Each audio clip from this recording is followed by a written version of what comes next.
तो जिक्र चला हुआ था। तो हम बच्चे थे उन दिनों में, रेसिस के वक्त में, और जो हमारा पीटी का पीरियड होता था उस समय बस बातों में समय बीतता था।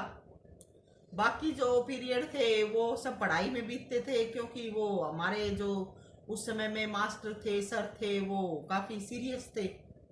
लेकिन इन दो पीरियड्स में हमारा आपस में वार्तालाप होता था। तो वो बच्चे लड़के कहने लगे, वो जो पड़ोस की लड़की थी जिनके घर में वो बाबा आता था पड़ोस में, कि वो बाबा आता है, वो के नाम देव से आए। कभी वो छोरियों कह के बोलते थे, कभी बहनों कह के बोलते थे, आए वो बहनों के नाम दे से। तो वो छोरी उनके बेराम के नाम दे था, उनके माँ बाप जाते होंगे साथ, वो चली जाती होंगी, लेकिन वो भी निकम्मे थे, हंसते। ने बोले ना बताओ हमने बेरा से के नाम दे उसे बाबा। वो कान में वो थूक मुतता है और मुंह में थूक कैसे। तो हम हंसने लगते कि नपुत्ता ऐसे थोड़े नाम होता है। लेकिन बोले कि तो ऐसे नहीं होते, ये बताओ क्यों को नहीं फिर। तो ऐसा लोग उन दिनों में नाम के बारे में कहते थे, इसलिए हमारा भी नाम में कोई विश्वास नहीं था। तो एक दिन मेरी बहन है, वो बड़े वाली बहन है, वो पूछने लगी। वो एक दिन हमारे इधर विनोद वाले सत्संग में गई थी। तो उस दिन सत्संग में बताया होगा, काम करो लोग, मोह अहंकार छोड़ दो भाई, ये चीजें अच्छी बातें अच्छी नहीं होती।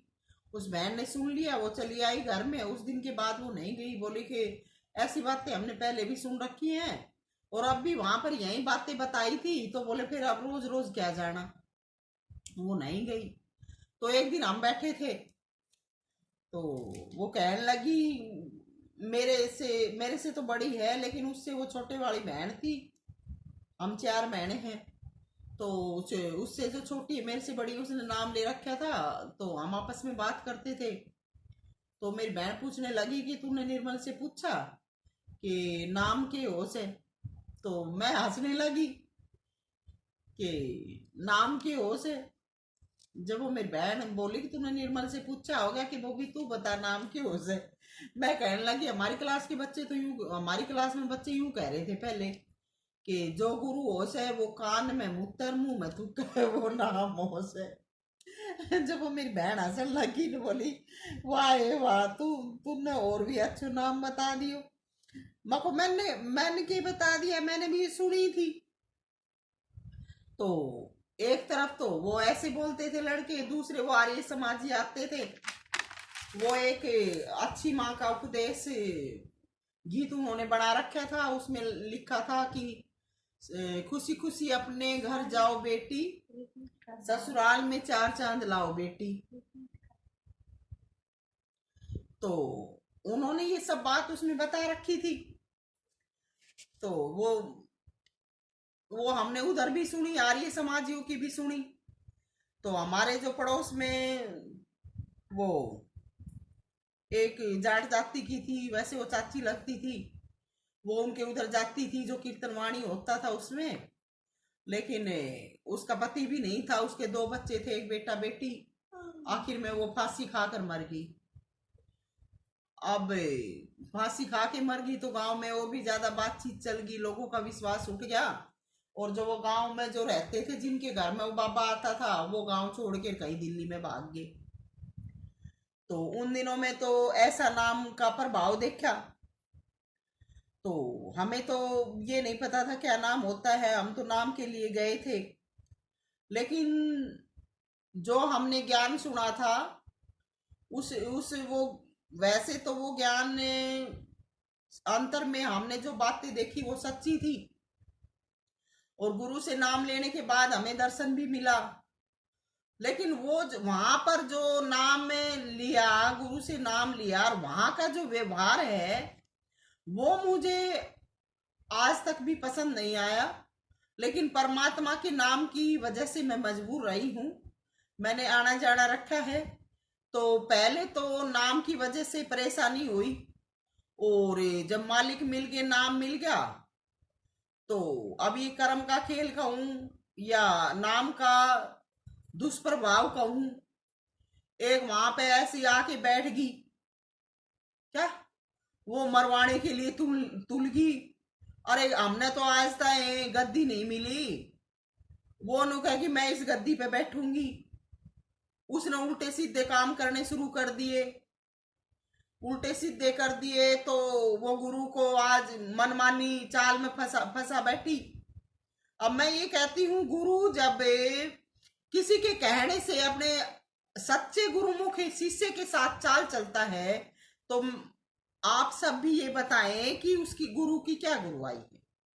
गुरु को तो निष्पक्षी होना चाहिए, गुरु ने कोई पक्षपात नहीं करना चाहिए, और जो निष्पक्षी होता है वही गुरु सतगुरु कहलाने का अधिकारी है, और जो निष्पक्ष हो के बात नहीं कर सकता वो सतगुरु नहीं कहलाता।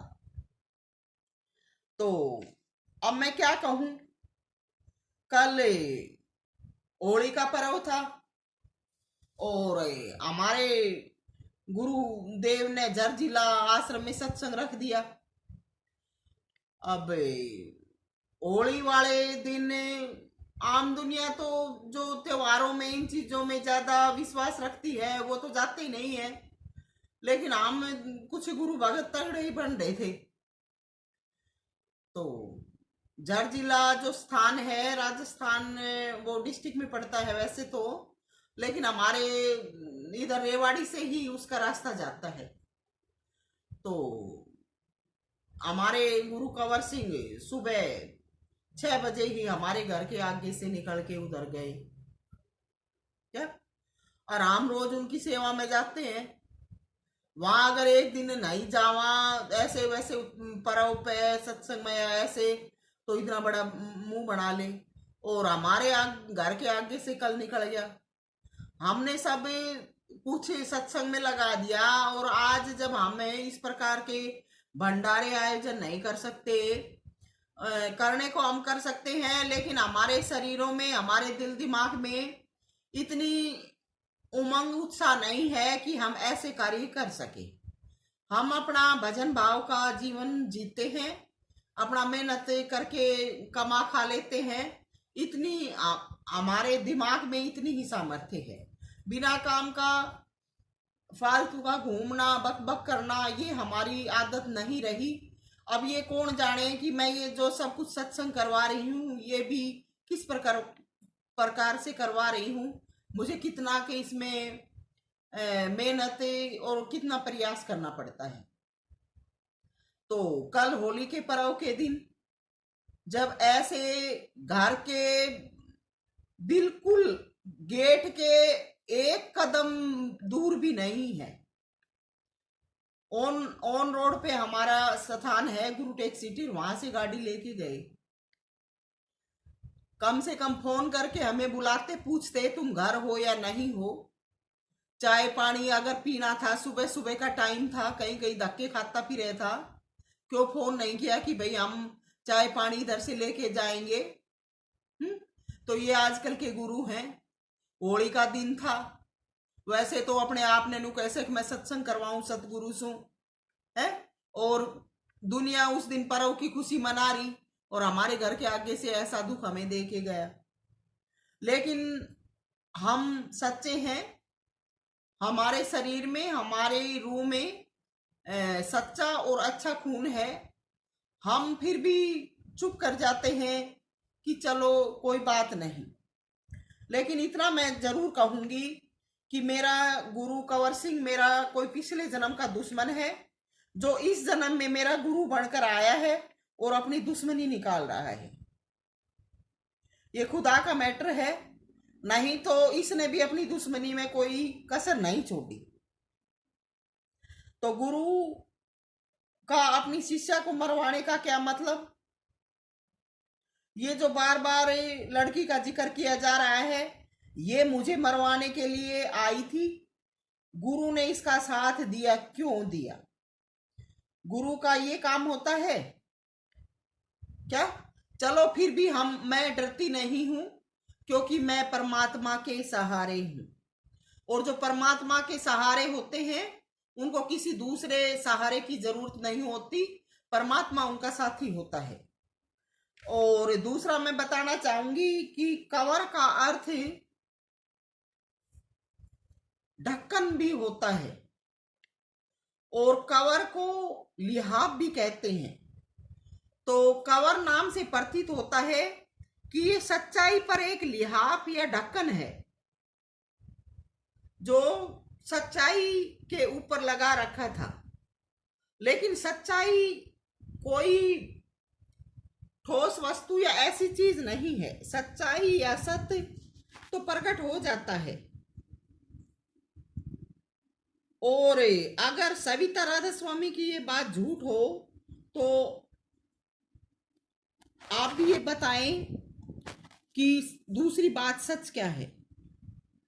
क्या तो समय के अनुसार अब ये ढक्कन भी उघड़ गया है और सच्चाई प्रकट हो गई है। तो क्या गुरु का ऐसा हक बनता है? सत्संग में बैठकर बड़ी ऊंची ऊंची बातें करते हैं, और इनके साथ ही जो हो रहे हैं वो भी इनकी महिमा बखान साल साल भर के इनके सत्संगों का जिक्र करके अपनी खूब बड़ाई पीटते हैं, ताकि और दूसरे जीव इनके साथ हो लें और इनकी मन मर्जी चले। एक नंबर बात ये।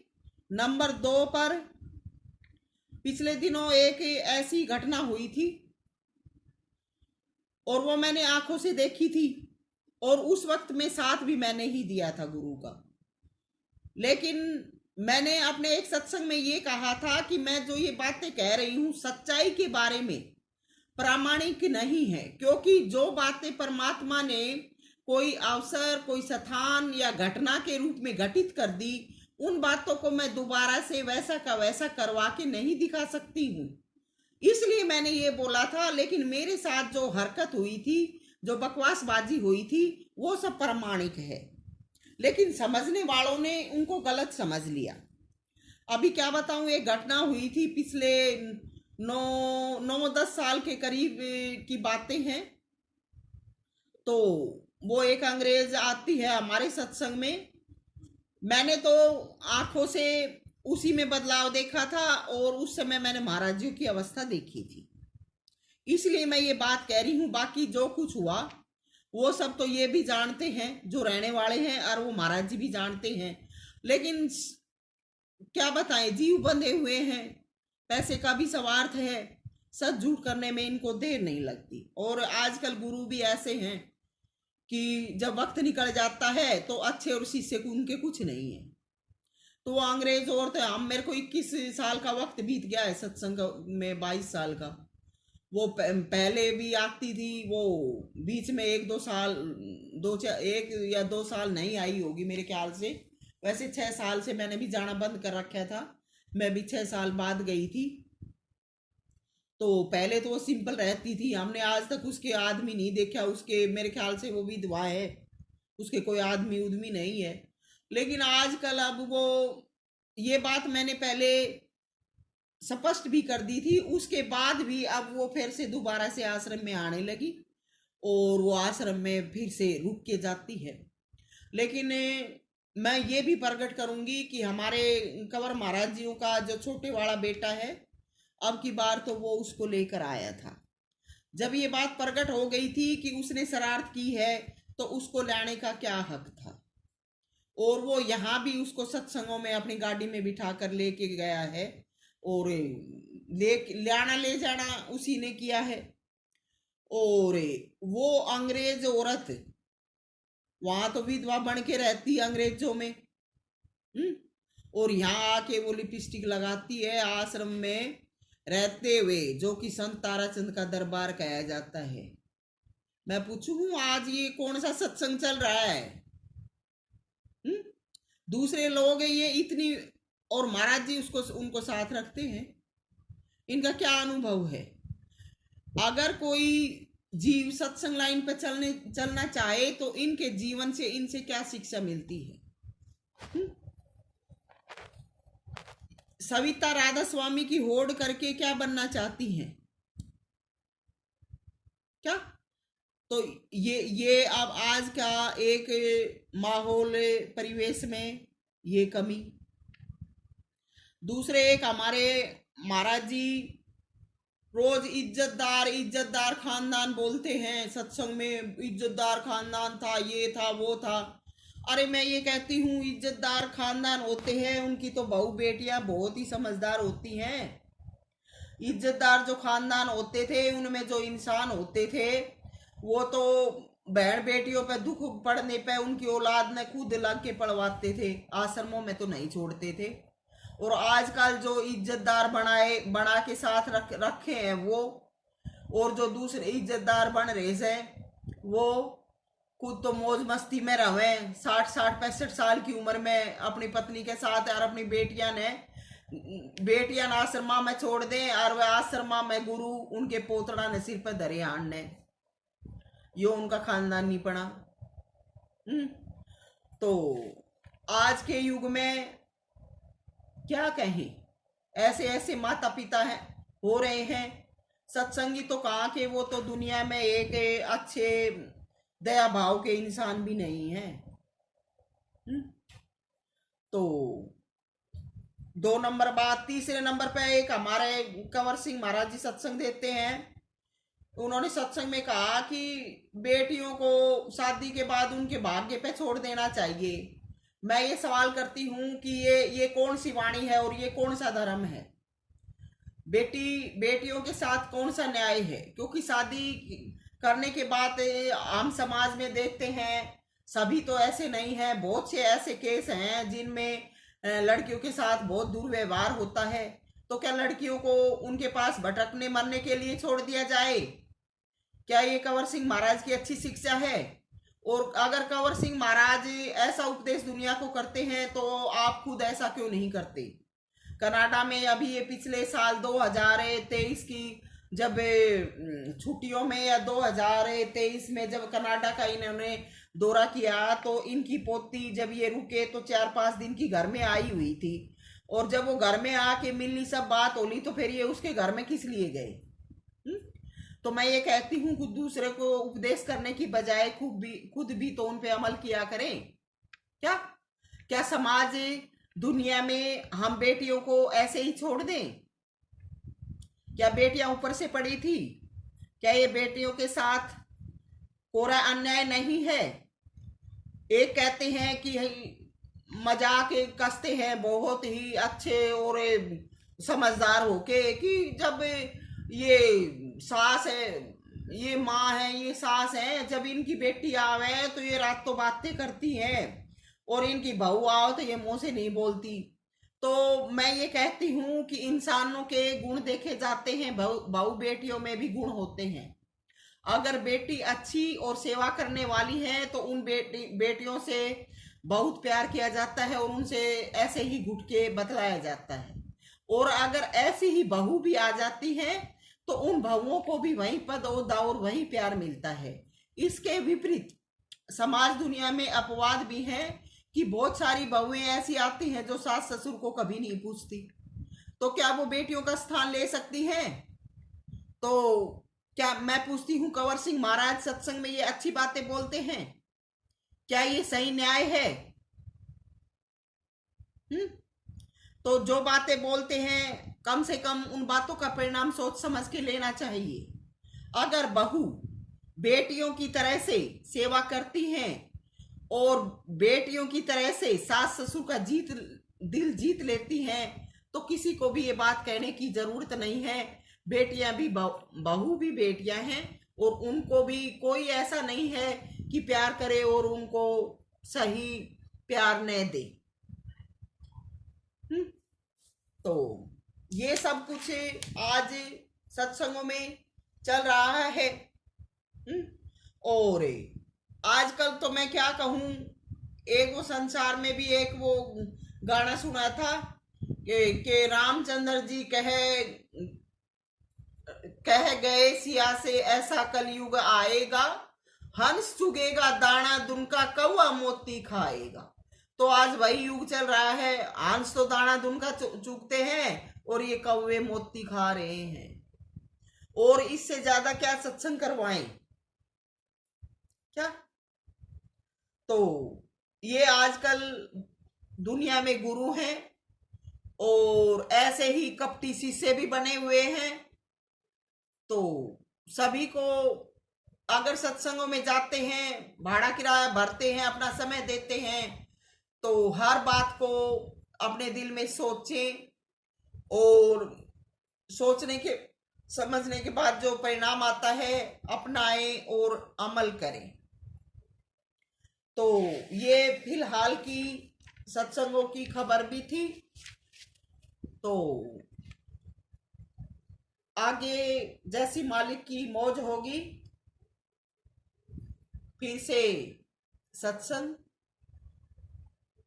होगा, फिर से वीडियो डालूंगी। सभी को राधा स्वामी, सविता मोजाधि।